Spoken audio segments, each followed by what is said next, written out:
Hello friends, आप सभी का योर सिलेक्शन विद आशुतोष पर स्वागत है। आज की टॉपिक महाजनपद काल है।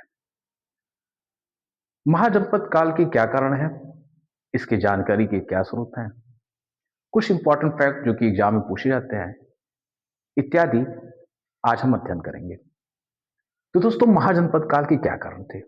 जैसा कि मैंने आपको प्रीवियस चैप्टर में ये बताया है कि जो ऋग्वैदिक समाज था कैसा समाज था, उनके मुख्य व्यवसाय क्या थे। उत्तर वैदिक समाज कैसा समाज था, उसका उत्तर वैदिक समाज का व्यवसाय क्या था, और लास्ट में मैंने उत्तर वैदिक समाज में जनपद का भी उल्लेख किया हुआ है। तो दोस्तों, ऋग्वैदिक समाज कबीलाई समाज था। उनका एक ही व्यवसाय था, पशुपालन। लेकिन 1000 ईसा पूर्व में एटा जिले की अतरंजी खेड़ा में लोहे की खोज होती है। लोहे की खोज के कारण सामाजिक जो ढांचा था, समाज में जो व्यापक परिवर्तन होता है, लोहे की खोज के कारण कृषि उत्पादन में व्यापक वृद्धि होती है। कृषि उत्पादन में जब वृद्धि होती है तो राजा के अधिकार में भी वृद्धि होती है। फलस्वरूप जो ऋग्वैदिक समाज था कबीला प्रधान था, अब कैसा समाज हो जाता है? कबीला, जनपद और महाजनपद। तो यहां से महाजनपद शुरू होता है। तो यहां देख लीजिए आप लोग, कबीला, जन,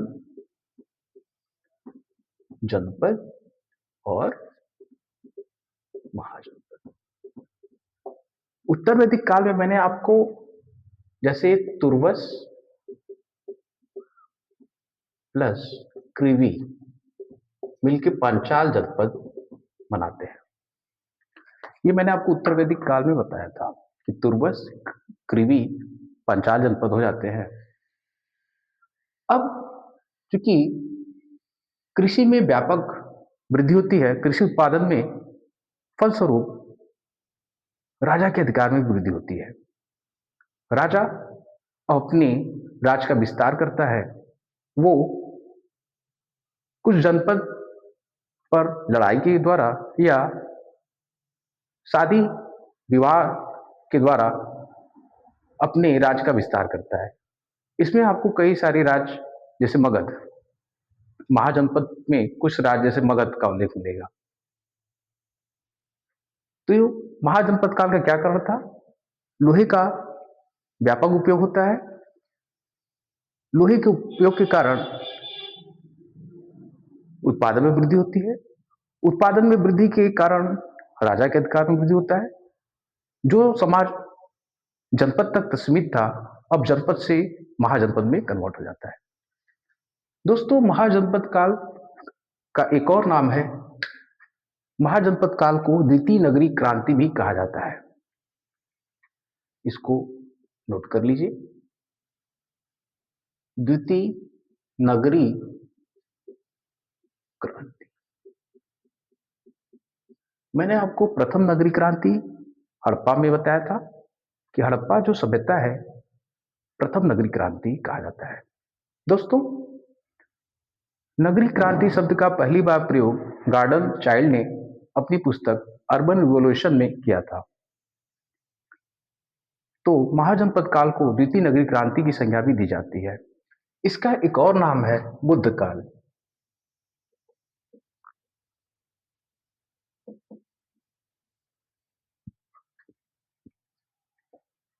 जैसा कि दोस्तों, उत्तर वैदिक का जो समाज था, कर्मकांड प्रधान समाज था।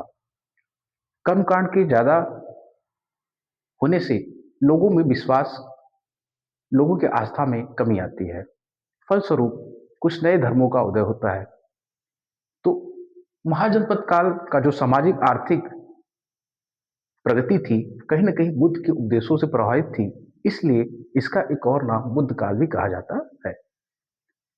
महाजनपद काल की जानकारी का स्रोत है बौद्ध साहित्य, अंगुत्तर निकाय एवं महावस्तु,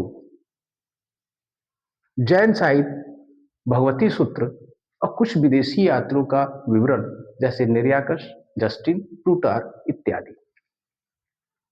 तो महाजनपद काल का उल्लेख बौद्ध ग्रंथ अंगुत्तर निकाय, जैन ग्रंथ भगवती सूत्र में मिलता है।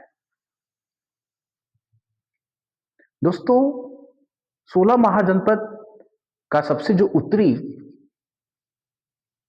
कंबोज था, इसका जो पूर्वी था अंग था, दक्षिणी अस्मक था और पश्चिमी मत्स्य था। कंबोज जम्मू कश्मीर में, अंग बिहार में, अस्मक आंध्र प्रदेश में और मत्स्य राजस्थान में। 16 महाजनपद में 14 महाजनपद में राजतंत्रात्मक व्यवस्था थी, जहां पर राजा ही सर्वेसर्वा होता था। 2 महाजनपद लोगों द्वारा चुनी गई सरकार होती थी, वहां पर गणतंत्रात्मक व्यवस्था होता था। मैं आपको इसको आगे जो महाजनपद बताऊंगा, 16 महाजनपद, उनकी राजधानी क्षेत्र, एक चार्ट के माध्यम से इसमें और क्लियर बता दूंगा। 16 महाजनपद में 15 महाजनपद नर्मदा घाटी के उत्तर में थी। एक महाजनपद अस्मक, जो दक्षिण में स्थित था, गोदावरी नदी घाटी में स्थित था। कभी कभी क्वेश्चन ऐसे भी पूछ लेता है, तो यूपी के कितने महाजनपद थे? यूपी के 8, बिहार के 3, भारत के बाहर 2, कंबोज गंधार, राजस्थान, मध्य प्रदेश, दक्षिण भारत में एक महाजनपद का उल्लेख मिलता है। इस प्रकार से देखिए, 8, 3, 11, 2, 13, 3, 16। यहां तक आपको समझ में आ गया होगा। 16 महाजनपद में 14 राजतंत्रात्मक था, 2 गणतंत्रात्मक। 16 महाजनपद में 15 नर्मदा घाटी के उत्तर में, 1 दक्षिण में। महाजनपद काल की जो आर्थिक क्षेत्र था, सामाजिक क्षेत्र था, धार्मिक क्षेत्र था, कैसा था, आइए देखते हैं। जैसा कि दोस्तों, लोहे के व्यापक उपयोग से कृषि उत्पादन में वृद्धि होती है। कृषि उत्पादन में वृद्धि होती है तो शिल्प उद्योग का भी विकास होता है। यहां पर शिल्प उद्योग का विकास के साथ साथ नियमित मुद्रा का भी प्रचलन, आहत मुद्रा जिसे कहा जाता है, उसका भी यहां पर उल्लेख मिलता है। दोस्तों, नियमित मुद्रा के प्रचलन से व्यापार में व्यापक वृद्धि होती है। जब व्यापार में वृद्धि होगी तो कहीं ना कहीं जो समाज का आर्थिक ढांचा है वो मजबूत होगा। यहां का सामाजिक क्षेत्र देखते हैं। जाति प्रथा का उल्लेख है। समाज में जाति प्रथा अब कैसा हो गया था? जन्म के आधार पर हो गया था। अस्पृश्यता का भी वर्णन है। स्त्रियों की दशा में व्यापक गिरावट इसमें हो जाती है। एक ग्रीक लेखक ने सती प्रथा का उल्लेख किया है। धार्मिक क्षेत्र देखिए, 4 आश्रम का उल्लेख है, 4 पुरुषार्थ का उल्लेख है और 16 संस्कार, जो कि उत्तर वैदिक काल में था, इसका यहाँ पर उल्लेख मिलता है। ये आज की महाजनपद काल के बारे में हो गया। कल हम लोग ट्रिक के माध्यम से महाजनपद काल के क्षेत्र, राजधानी के बारे में पढ़ेंगे। धन्यवाद।